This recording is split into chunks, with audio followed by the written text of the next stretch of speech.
جناب عمر بن عاص رضی اللہ تعالیٰ عنہ گھر میں لیٹے ہوئے ہیں. چند صحابہ کرام جو قریبی دوست تھے وہ آئے عیادت کے لیے. بیٹا بھی پاس ہی ہے.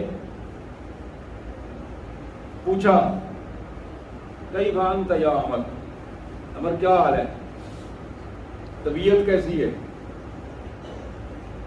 یہ بات جب سنی تو حضرت عمر بن عاص نے منہ دیوار کی طرف کر لیا, اپنے دوستوں کی بجائے منہ دیوار کی طرف کر لیا, رونا شروع کر دیا.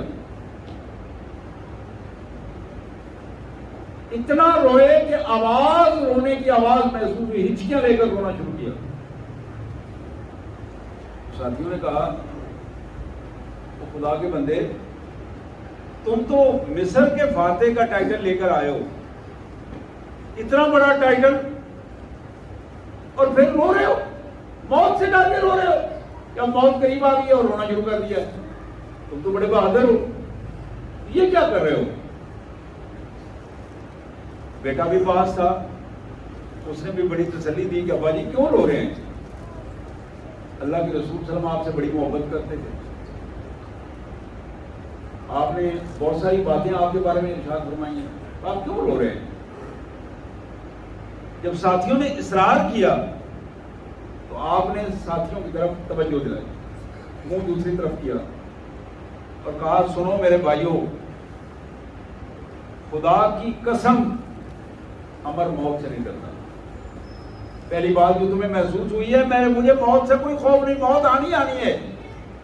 میرے آباء و اجداد زمین کے نیچے ہیں, میں میدان جہاد میں اپنے آپ کو میں نے زخمی کیا ہے, دشمن کے سامنے کھڑا ہوں, میرا زخمی جسم اس کی شہادت دیتا ہے کہ میں موت سے نہیں ڈرتا. کہنے لگے پھر روتے کیوں ہو؟ کہنے لگے آؤ میں تمہیں بتاؤں کہ مجھے رونا کس چیز پر آ رہا ہے. یہ وہ پوائنٹ ہے جو میرے اور آپ کے لیے بڑا اہم ہے, اور میری بہنوں کے لیے بھی یہ پیغام بڑا اہم ہے. توجہ سے ذرا سنیں گے تو بات سمجھ آئے گی. رسول اللہ کا صحابی ہے, جلیل القدر صحابی ہے, معمولی صحابی ہے, جلیل القدر صحابی ہے, فاتح مصر ہے, عمر بن عاص. کہنے لگے میری زندگی کے 3 دور تھے, میری زندگی کے 3 دور گزرے ہیں. پہلا دور وہ تھا کہ میں کافر تھا, جاہل تھا, اور مجھے محمد الرسول صلی اللہ علیہ وسلم سے نعوذ باللہ نفرت تھی.